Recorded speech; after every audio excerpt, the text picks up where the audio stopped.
శ్రీశైలంలో బొందలు స్టార్ట్ అయిపోయినాయి. ఒక్కటి కూడా లేకుండే, అక్కడ వాళ్ళ నామరూపాలు లేకుండే. అటువంటిది పోయి 2 అయిపోయినాయి ఇప్పుడు. అయినా మన హిందువులకు, అక్కడ ఉన్న హిందువులకు సొయి లేదా, మళ్ళీ లేకపోతే ఇంకేమైనా వాళ్ళు ఏమైనా పైసలు తీసుకొని కనుక వీళ్ళని నువ్వు చేసుకోరా అని చెప్పి వదిలేసిరా, లంచాలు తీసుకొని, లేకపోతే అక్కడ ఉన్న అధికారులకు ఏమైనా లంచాలు ఇచ్చి ఇల్లు కట్టుకుంటున్నారా, లేకపోతే మన హిందువులు ఏమైనా అమ్ముడు పోతురా, మీ బొందల గడ్డలు మీరు కట్టుకోండి, నాకు ఇన్ని పైసలు ఇవ్వండి అని చెప్పి ఏమని చేస్తురా? ఇంకెన్ని రోజులు ఇట్లుంటారు మీరు? ఇంకా మైండ్లో రాదా ఇంకా మనం ఎట్లుండాలి, మనం ఏం కథ అనేది? అరే రోజుకి 5 సార్లు చెప్తుంటారు, మా దేవుడు తప్ప మిగతాళ్ళంతా దేవుడు కాదు, మా దేవుడు తప్ప మిగతాళ్ళంతా దేవుళ్ళు గారు, సైతాన్లు, ఇంకేమేమో చెప్తుంటారు. అన్నీ వింటుంటారు, కానీ ఒక్క నా కొడుకు కూడా మైక్ బంద్ చెప్పేయనికే లేదు, ఒక్కనికి కూడా లేదు.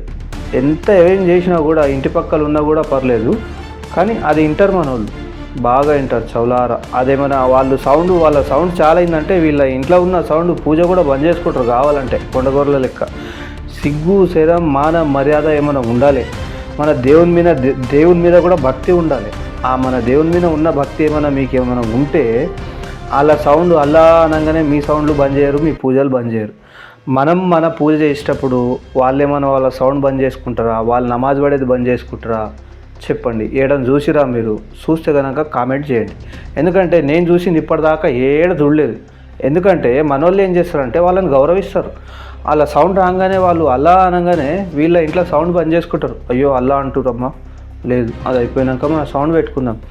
మళ్ళీ నీకంత సహనం, నీకంత ఓపిక, నీకంత మర్యాద ఎందుకు ఇస్తున్నావు వాళ్ళకు? నీకు వాళ్ళు ఇస్తురా? నీ దేవుని పూజ అయ్యేటప్పుడు ఏమైనా వాళ్ళు ఇస్తురా? వాళ్ళ నమాజ్ బంద్ చేసుకుంటారా? ఇది ఒక్కటి చెప్పండి. ఇప్పుడు మనది ఏదైనా ఆరతి నడుస్తుంటుంది, గణేశునప్పుడు కానీ, అమ్మవారిని పెట్టినప్పుడు కానీ, లేకపోతే ఏదైనా పూజలు చేసేటప్పుడు, మన దసరా పండుగకు కానీ, ఎప్పుడైనా కానీ మన ఆరతి కనుక నడిచేటప్పుడు లేదు వాళ్ళు ఆరతి ఇస్తారు మనం నమాజ్ చేయకూడదు అని బంద్ చేస్తారా? లేదు కదా. మళ్ళీ నీకెందుకు అంతగానం తీట? ఏం అవసరం ఉంది? సిగ్గు శరం ఏం లేదా నీకు? నీ ధర్మం గురించి నువ్వు ఆలోచించుకోవా? ఇంకెన్ని రోజులు ఇట్లుంటావు? ఇంకెన్ని రోజులు వెలుగుతలేదు నీకు? ఇంకెన్ని రోజులు పండుకొని ఉంటావు నువ్వు? అందుకే ఇట్లా లేని జోగాలన్నీ బొందలగడ్డలు వెలుగుతున్నాయి. ఇట్లా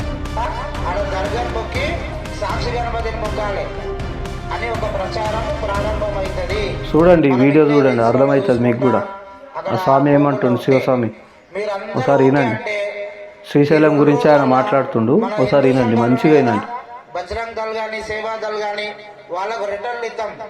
ఎందుకంటే ఏం చేసినా ప్రతి ఒక్కరిని కలుపుకొని పోవాలి.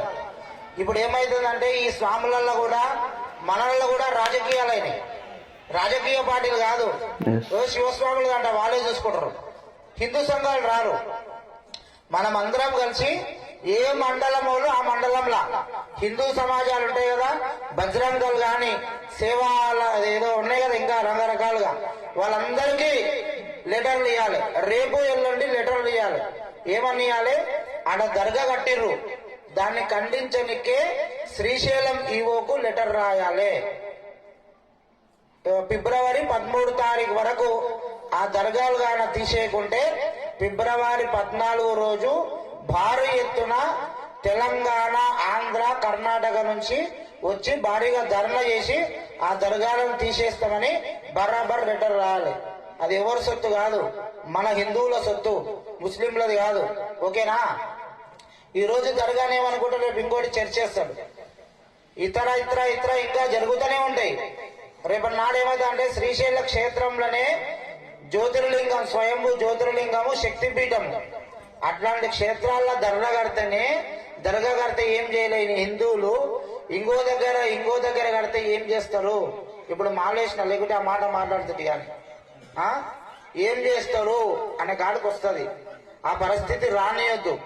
అందరూ ఇక్కడ ఏ మండలం నుంచి ఎవరు వచ్చారో తెలియదు.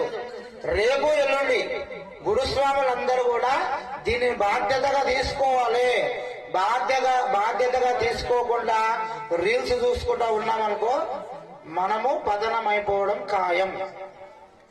శ్రీశైలం పోతే కూడా ఆడ దర్గాను మొక్కి సాక్షి గణపతిని మొక్కాలి అని ఒక ప్రచారం ప్రారంభమైతే హిందువులంతా ఏకమై రండి.